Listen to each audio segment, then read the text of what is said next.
సేనతో సేనాని అంటే అధికారంలోకి వచ్చిన తర్వాత మొట్టమొదటిసారిగా క్రియాశీలక అంటే కొంచెం యాక్టివ్గా ఉండేటువంటి నాయకులు కార్యకర్తలతోటి మరి ఒక 3 రోజుల పాటు సమావేశాలు 1-to-1 కూడా జరుగుతూ ఉన్నాయి. ఒక్కొక్క పార్లమెంట్కి కొంతమందిని ఒక 20 మందినో 30 మందినో 50 మందినో సెలెక్ట్ చేసి వారిని అందరినీ ఒక దగ్గర కూర్చోబెట్టి మీ పార్టీ అధినేత మరి వారితోటి వారి సమస్యల గురించి చర్చించేటువంటి ఒక వేదిక ఇది కానుందనే చర్చ నడుస్తూ ఉంది. సో ఏంటి ఏర్పాట్లు ఎక్కడి వరకు వచ్చినాయి సురేష్ గారు మొత్తానికి? ఎందుకంటే మీరు కూడా ఉత్తరాంధ్ర సంబంధించిన వాసిగా. సార్ ముందుగా వినాయక చవితి శుభాకాంక్షలు సార్ అందరికీ కూడా, ప్యానల్లో ఉన్నటువంటి పెద్దలకు కానీ అలాగే మన 99 ప్రేక్షకులకు కూడా వీక్షకులందరికీ కూడా వినాయక చవితి శుభాకాంక్షలు తెలియజేస్తున్నాను. అవును సార్, 3 రోజుల నుంచి మేము అదే పని మీద బిజీగా ఉన్నాం. ఏర్పాట్లు అన్ని జరుగుతున్నాయి. ఆల్రెడీ ఇక్కడ ఇందిరా ప్రియదర్శిని అని మన విశాఖపట్నంలో స్టేడియంలో ఇది ఒక 30వ తారీఖు కార్యక్రమం జరుగుతుంది. అలాగే దానికంటే ముందుగా ఎమ్మెల్యేలు, ఎమ్మెల్సీలు అలాగే ఎంపీలు వాళ్ళందరికీ రేపు మొదటి రోజు 28వ తారీఖున వాళ్ళందరితో మీటింగ్ ఉంటుంది. దిశ నిర్దేశం అన్ని చేస్తారు. అది ప్రధానంగా ఏంటంటే మనం సభలో ఏ రకంగా ఉండాలి, మన రాష్ట్రానికి సంబంధించినటువంటి ఏ రకంగా మనం వ్యవహరించాలి అనే దాని మీద ఎల్పీ మీటింగ్ అనుకో, లెజిస్లేటివ్ పార్టీ మీటింగ్ అనేది ఒకటి ఉంటుంది సార్.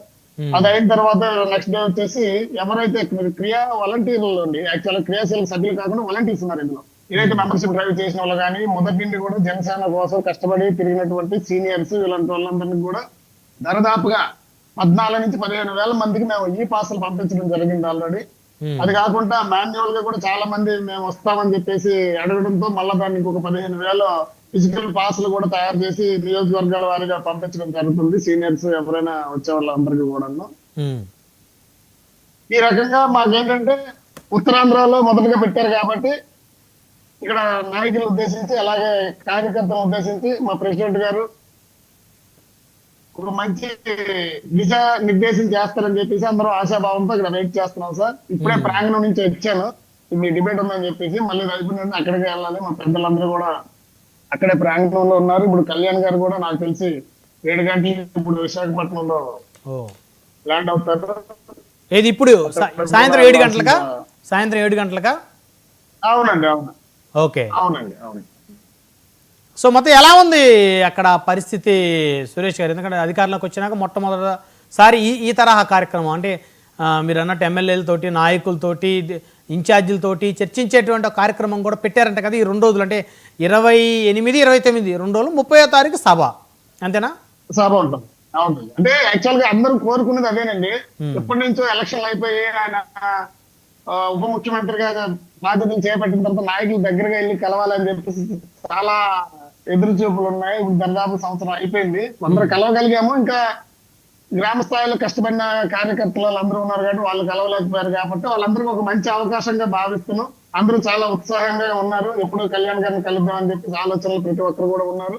దాంతో పాటుగా ఏమైనా సమస్యలు ఉంటే కూడా మీరు చెప్పుకోవచ్చు అని చెప్పేసి మా పార్టీ పెద్దలు చెప్పారు. ఏ రకంగా మన పార్టీని ముందుకు తీసుకెళ్ళాలి, మనకి ఏమైనా ఇబ్బందులు ఉన్నాయా గ్రామ స్థాయిలో కానీ మండల స్థాయిలో కానీ, మనకి పొలిటికల్ గా ఇబ్బందులు ఏమైనా ఉన్నాయా, అలాంటి ప్రతి ఒక్కరు కూడా సూచనలు సలహాలు మనం చెప్పేది అవన్నీ కూడా ఆయన వింటారు. విని దానికి అనుగుణంగా ఏం చేయాలని చెప్పేసి కార్యాచరణ ఉంటుందని చెప్పేసి మేము ఆశిస్తున్నాం సార్. సో మొత్తానికి ఏమన్నా చేరికలు ఏమన్నా ఉండే అవకాశం ఉందా సార్ ఈ సభలో కానీ సభ తర్వాత కానీ ఉత్తరాంధ్ర నుంచి జనసేనలోకి? ఉన్నాయి సార్, ఉన్నాయి.